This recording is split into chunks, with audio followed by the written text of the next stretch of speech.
Hi YouTube, Coinpicker here. Here are my thrift store finds for the last couple weeks. So let's start off with the silver. Pick this up, huge silver plate for $4.99, and it shows Mayan ball player. And yeah, I spotted the mark right here when I was in the store. Look what it says. Sterling.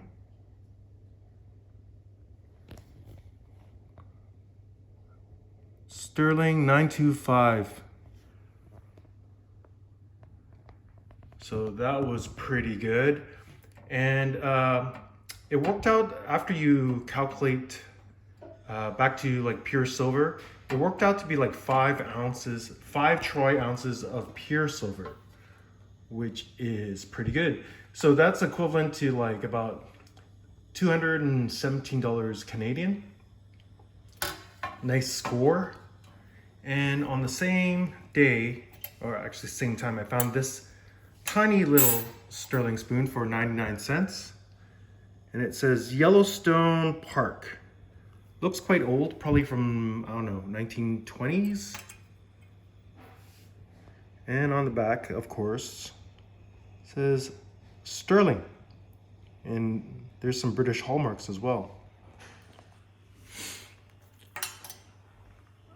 Found these salt and pepper, silver topped crystal salt and peppers. And they were listed for $5.50 each. So I asked the manager, hey, can I pay $5.50 for the pair? And I said, you know, what's the use of the salt without the pepper and vice versa? And he said, yeah, sure, why not? And there's some markings. There's some British hallmarks. Let me see where I can, oh, there it is. All right. Oh no, that's a patent number right here. Birmingham, Lion, and I didn't bother to look up this I mark, which will tell you the date. But I guesstimate it's like late 1800s, like 1890s, something like that. Maybe even turn of the century. So whoever wants to look it up and make a comment. Funny thing is, this one is made with a different date code, R. So probably off by a couple years, maybe. For $5.50, I believe these are like 6 grams together, or 6 or 7. I think I remember one was 3, one was 4 grams, 7 grams. So 7 grams of silver, it was like, it worked out to be like $9 bucks. So not a huge profit, but you can't say no to silver. I think that was the only find during that day, so wasn't so picky. And we got some silver candlestick holders, but it's really interesting, the bottom. I mean, even though they're, it's weighted, the bottom's plastic, $2.99 each. Let's see, where does it say? Right here.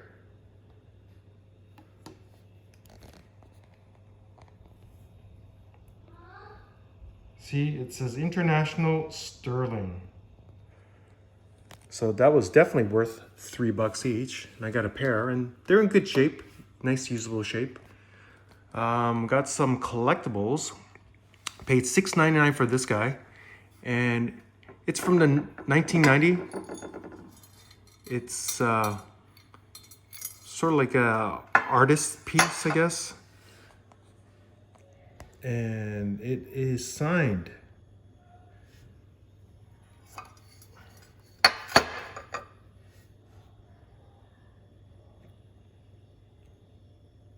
Arthur Court, 1990.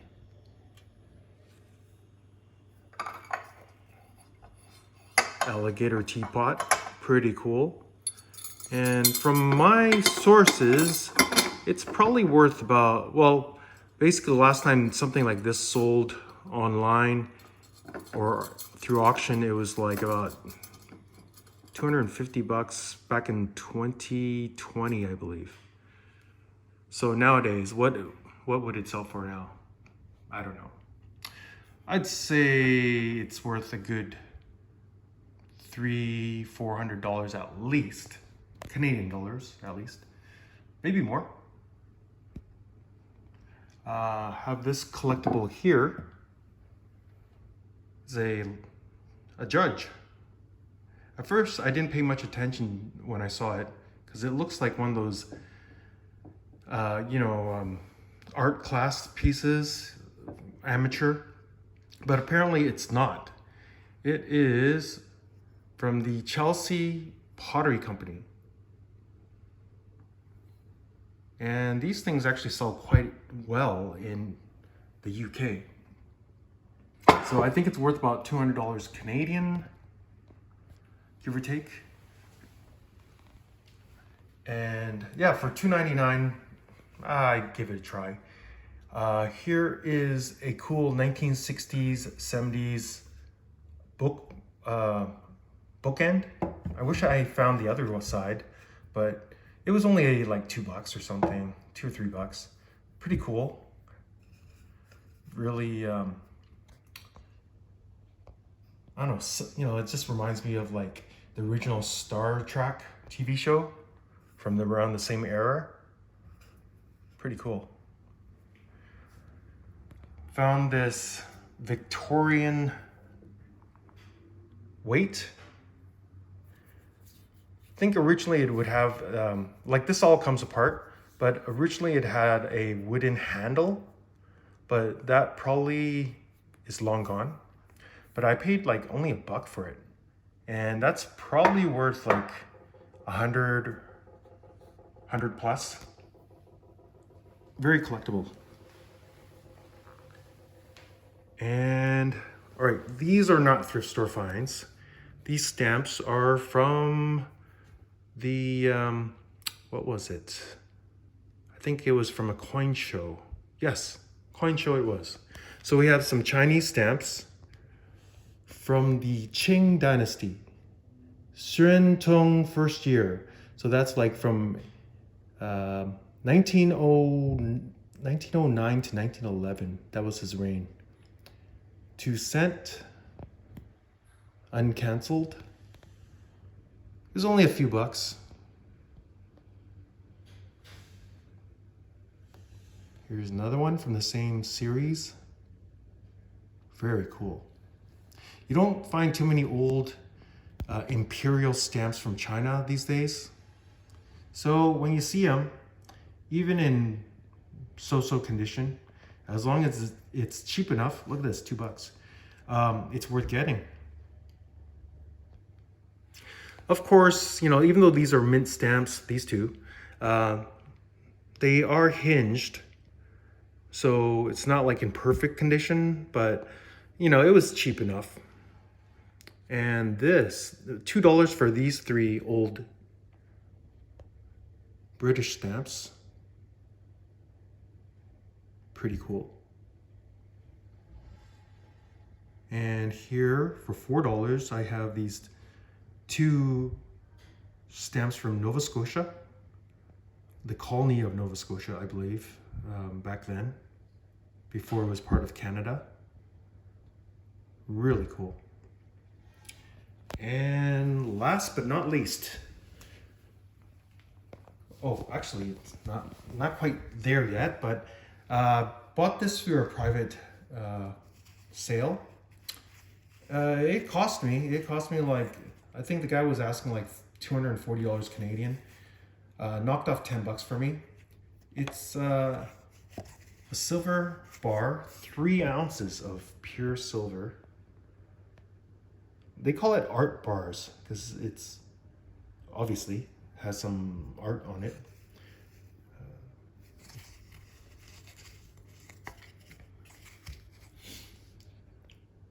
From 1970, 3 ounces. I thought it was really cool. But yeah, quite the premium, you know, $230 Canadian. The silver value less than 150 bucks. But you got the original case and everything. So definitely worth it. Well, to me. I love these things. And last but not least, I got this huge 5-gallon, I guess it's called a crock jug or something. Made in, I think it's Medicine Hat, Alberta. It's huge. It's not like those tiny little whiskey jugs, like 1 gallons. 5 gallons, and it's marked. Have a look at the mark. Very cool. Medelta, highly collectible in Canada, where I'm in. Yeah.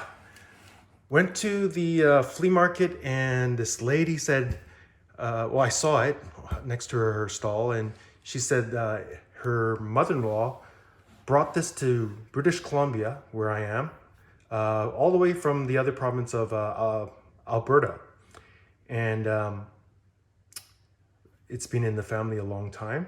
So I found out from the marking, this is, I believe, from I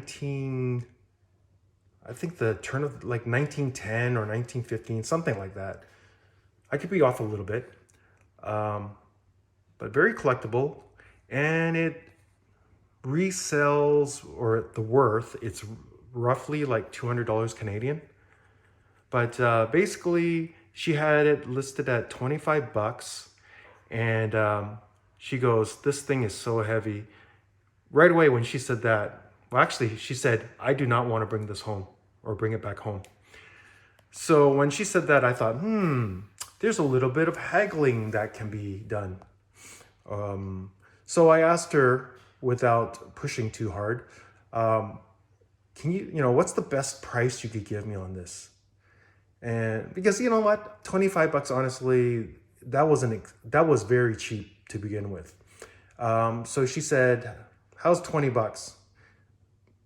I told her, sold. I could not pull my money out of my wallet fast enough. So it's in perfect condition.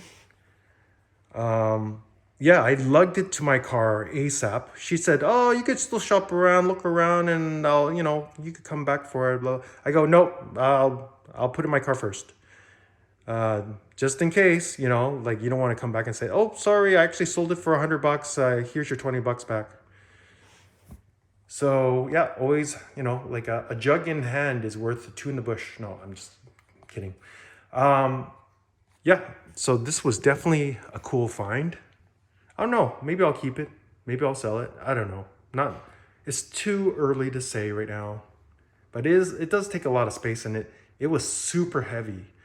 Lugged it to my car, which was like a block away, and it felt like 40, 50 pounds. Super heavy. So yeah, these are all the goodies from the last couple weeks. Old stamps, old silver bars, some old crockery, big silver. Haven't had big silver in a long time. Big silver item. Really weird. You know what? When you see weird at the thrift store and it's cheap, get it. Because usually weird sells. So there's, you know, generally that's my unofficial rule. Like, yeah, when you see something unique, normally it has a good value. And look at that silver and art pieces, vintage pieces, antiques. Yeah, anyways, I hope you enjoyed this video. Please like, comment, and subscribe. Coinpicker out.